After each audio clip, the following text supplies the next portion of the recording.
The next police superintendent will be one of the most important decisions that Mayor Brandon Johnson will make after the search committee makes its recommendation on 3 finalists next month.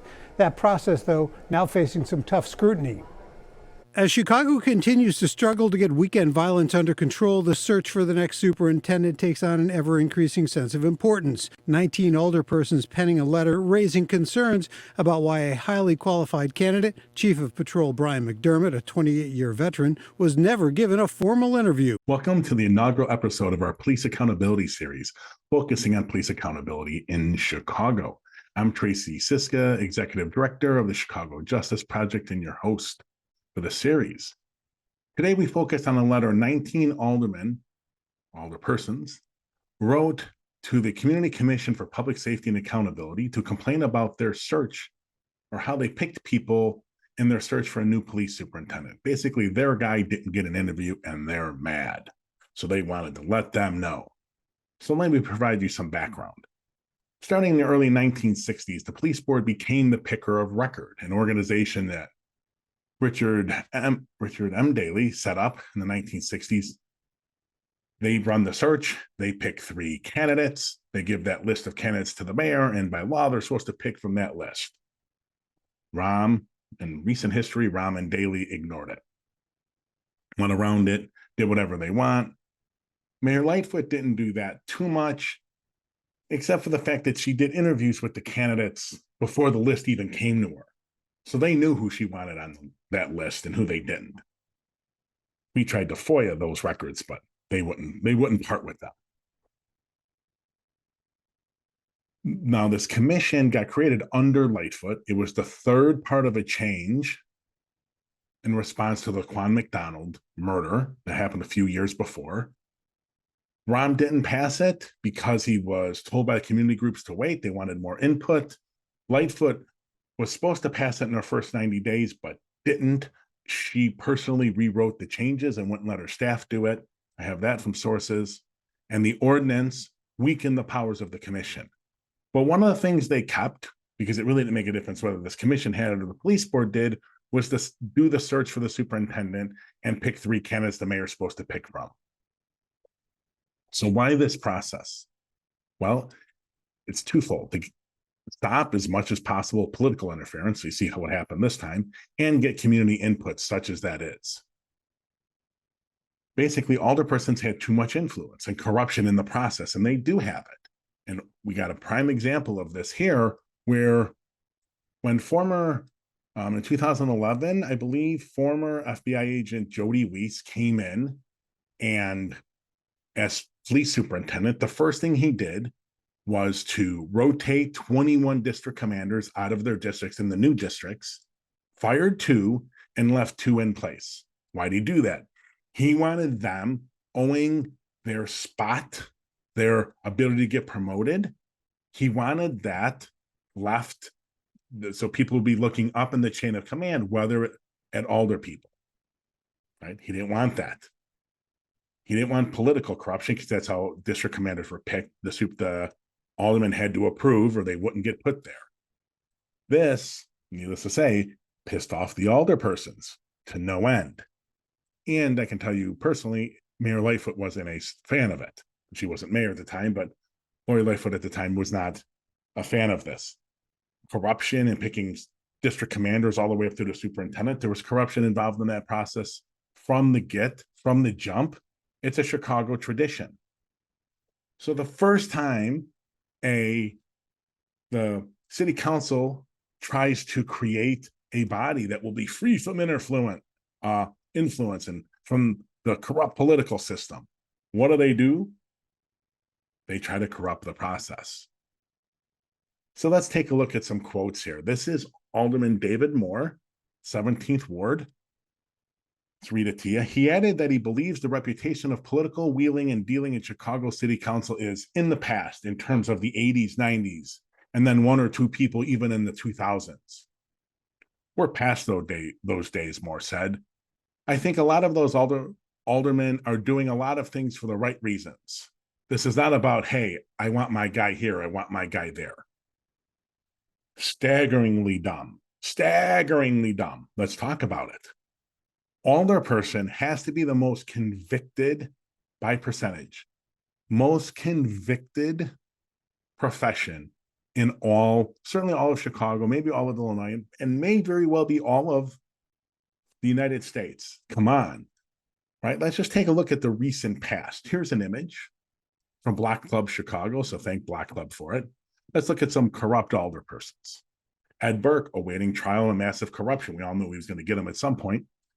Danny Solis, he went down with Burke and turned, I think, an informant. Patrick Daley Thompson, banking irregularities, right, with the loans on mortgages and stuff. Ricardo Munoz, stealing from the Progressive Caucus, way to be progressive. Kerry Austin, typical corruption, lying to the FBI, getting kickbacks on home remodeling or something. Paco Joe Moreno, insurance fraud and obstruction of justice. Willie Cochran, wire fraud charges. These handful is just in the last few years, but people aren't placing people where they want them. Come on. Not pictured in this list, ladies and gentlemen, are Jim Gardner, 45th Ward Alderman, federal investigation for screwing constituents. And you can read about it online. He's got many, many, many things he's being investigated for, including illegally accessing, I think, court records. I mean, he's just a bad, bad guy. Now, remember, also not listed, Howard Brookins' chief of staff went down, took a bribe who was basically, the bribe was meant for the alderman, but they had no evidence it got to the alderman, so the chief of staff took the hit. Now tell me, ladies and gentlemen, are these the people you want having input on who becomes the new police superintendent? Come on, right? So let's look at a list of the aldermen who signed this letter. This first list is from this is all from the Tribune. The first list is who voted for it. Alderman Michelle Harris, 8th Ward, alderperson. Complete do nothing is Daley's head of police and fire. She was the head of police and fire committee for a little while, had the power to put in change. She did nothing. Raymond Lopez, 15th Ward, 10 years, never made a payment on a loan. He got sued and they came to some settlement. I'm begging the media to cover what the hell happened there. Who does not go to jail or lose their house if they take a loan and never make a payment for a decade? A Chicago politician. David Moore, who we talked about. Derek Curtis in the 18th. Felix Cardona, 31st. Scott Wagaspack in the 32nd. And Deborah Silverstein in the 50th Ward. Really, I don't know a few of those. Wagaspack seems like the only really good one. I may be mistaken, but, obviously Lopez and Harris and Silverstein. No. All right, let's see who signed this list and voted against it. Alderman Brian Hopkins. He, ladies and gentlemen, we'll get to him in a minute, but he is head of the Public Safety Committee under Progressive Mayor Johnson. You can see when I show you his quote in a little bit how nothing's going to get done under this guy. Anthony Beal, also useless head of the Public Safety Committee under Daley. I think it was almost a year he did nothing. He takes orders. Peter Chico, Nicole Lee. I don't think they were actually on the committee at the time, but the Tribune lists them as not voting. I don't think they were on the city council at the time. Marty Quinn, Matt O'Shea, Silvana Taberes, Gil Villegas. I always mispronounce his name. Sorry, Gil, but he was absent, I believe. And then you get to the next two are the Blue Lives Ordinance, what I would call probably white extremists. Nicholas Spazzato and Anthony Napolitano, Spazzato 38th Ward, Napolitano 41st Ward. They sponsored the Blue Lives Matter ordinance in response to it was the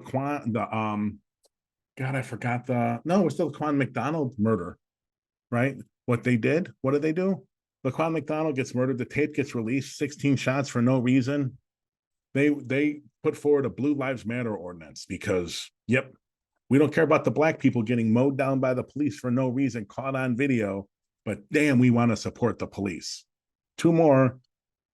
Brendan Riley, 42nd Ward. Remember him, Mike Madigan's staffer. He came from the Michael Madigan political tree. So just keep that in context. Mike Madigan's up on massive criminal corruption charges. And Jim Gardner from the 44th, as I already said, he's under federal investigation. So those who voted for it, voted against it, that signed this letter. That tells you about, outside of like Wagaspack, tells you about the quality of most of these people.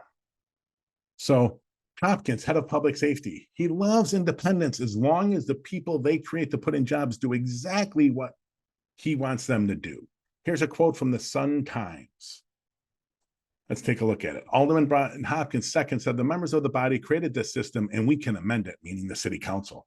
I don't think it was right decision to delegate hiring authority for one of the most important positions in city government to people who are not elected. Hopkins told the Sun-Times at City Hall, explaining that we voted against the current selection process for this very reason. Hopkins said, and here's the kicker, said the selection panel was not meeting with McDermott. This is a chief of patrol that they're so up in arms that did not get this interview. Highlights the fact that it was a mistake to create this process in the first place. This decision should be made by the city council and the mayor, period. Because the city council and the mayor's offices have for so long been a bastion of integrity. It is actually the place you would look for the least integrity in the city are those spots, and probably the superintendent of the Chicago Police Department. Hopkins, remember, is head of the second ward. He's the alderman for the Alderpersons second ward, but he's also head of the police and fire committee. Police reform in Chicago under Brandon Johnson is dead. Like I said, alderperson they influence who becomes commanders. They want control. They don't want any of the blame. They want their person. They just don't want any of the blame. So when things go bad, so they can just point to the police, despite the fact that the district commanders have always been their guys or their gals, right? That's just the way it is. It's the great hypocrisy of everything. They do take heed on crime and violence, but they will never do what's needed to make the systemic changes in the city's finances to actually make the change in these communities. They just refuse. So what they do is they want to do the Chicago two-step and just blame someone else and blame the police. So this is our first episode of the Police Accountability Series, and we focused on political corruption. It is part of the problem around getting accountability. Chief of Patrol Brian McDermott may be great. He's the guy that does all this hubbub's about. He may be awesome. The reality is alderpersons as a body, there may be a couple in there you want to really hear from, but for the most part, they're the last people you want to hear from. The last ones. This is why communities pushed for the commission. They don't trust the aldermen. No one does, and no one should. Other people don't care. They're not listening. That's why some of them voted against it. That's why they signed this letter. They want a commission, but they only want it to do what they want it to do. They have no idea what they don't know, but they know this guy is awesome and he has to be hired.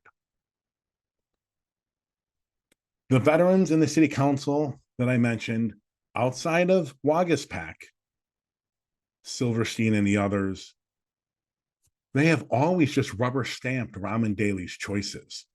Lopez, same thing. They want a voice now because they've always had a voice. BS, totally hypocritical. They've never had a voice. They've never put a voice out. They've never done anything.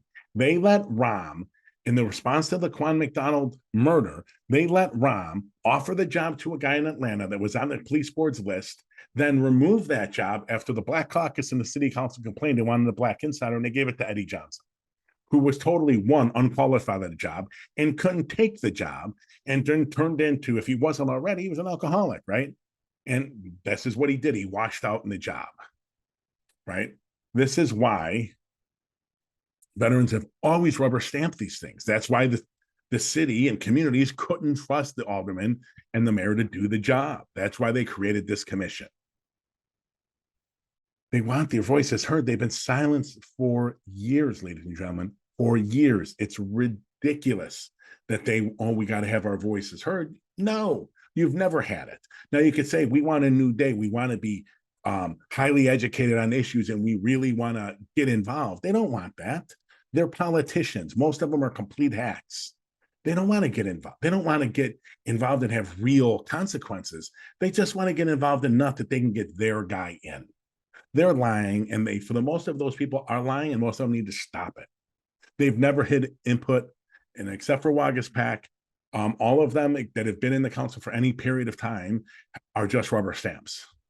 The reality is, until politics gets out of policing, we're never going to get where we want to get. Never. The rank and file of the police department don't trust that politics isn't influencing every decision. There's two groups in Chicago that believe conspiracy theories more than anyone else. It's the people in the most underserved communities and Chicago police officers. They believe conspiracy theories to numbers and such theories you would not believe. And until we get politics out of policing, this is going to continue, and it's going to be a problem in trying to get reforms through. It just is. But it doesn't look like the city council is about to let up. Okay, ladies and gentlemen, thank you so much for tuning in. Please remember to like this video and smash the subscribe button. Really helps out this channel. And if you have any specific topics you'd like us to cover on this police accountability series or the other series we're putting out on the channel now, please hit us up on Twitter while it still exists. I think it's X now or X crap, or I don't know what it is now, but hit us up on there, Instagram, or drop a comment and down below, and we'll be happy to take up some of those topics for you. Thanks again. I'll see you soon.